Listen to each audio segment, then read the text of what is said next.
Hello, today we're going to look at My Instructor tools in the Arizona Early Childhood Workforce Registry. You won't see these instructor tools in your registry account until you've requested and been given access as an instructor.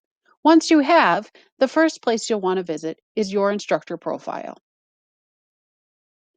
The instructor profile is how people find instructors to bring into their program to teach on certain subjects. Some of this is auto-filled by the registry, including instructor level.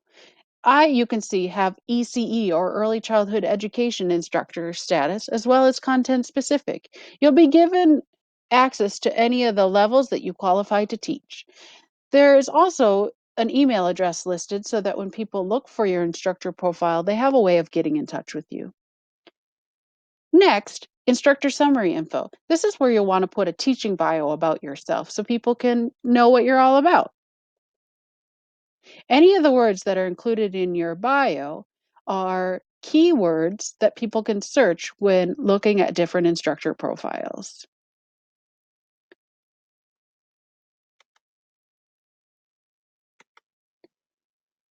You'll see that updates there. Next, instructor counties is any counties in the state of Arizona that you're willing to travel to teach. If you only put the county you live in, but you're willing to travel to various other counties around the state, you want to include those because otherwise people in those counties would never be able to find you.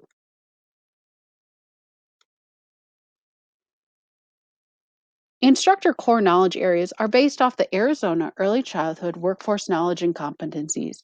If you specialize in different areas, say professionalism and program management, you want to include those because people can search for instructors based on the core knowledge areas.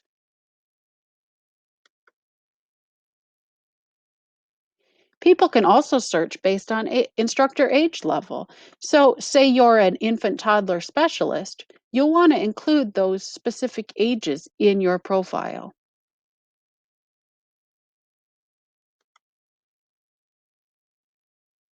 Do you teach in various languages? You'll want to include that as well. So people that are looking for a specific language in bringing into their program to teach a training, they will be able to find you based on that criteria.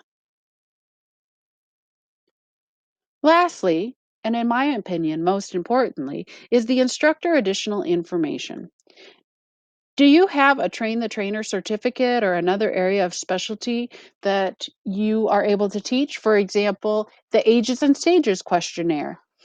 If I don't include that information somewhere in my profile, then no one will be able to find me knowing that that's one of my areas of specialty. So I'm going to include ASQ. But what if somebody doesn't type ASQ and they actually type ages and stages? I want to include both of those. The registry doesn't understand the difference between ASQ and typed out ages and stages. So I want to include any variation that somebody might include when they're looking for an instructor. Do you see all the different variations? Those are all ways that people might type thinking about the same thing. But I want anybody that's able to, I want anyone that's looking for me to be able to find me. Lastly, all of this information is great, but if you don't publish your profile, no one will be able to find you. Do you see right here? It says your profile is not published. That is the default setting. So unless you change to publish, no one will be able to find you as an eligible instructor. Now, once I am all done with my profile, where does that show up? So once people log into the registry and go to find instructors, they're able to search by various different categories, including instructor content specialty, instructor level, core knowledge areas, serving county, serving age level, instructor name, and teaching language. If I select instructor content specialty and type ASQ, like we mentioned before, anybody that's included the letters ASQ anywhere in their profile are going to show up in this search, myself included. And you'll now see the same view that I was just looking at. The next step would be to include or to create an actual event of that training that I am able to teach. So check back for the next video when we'll look at the event management tab.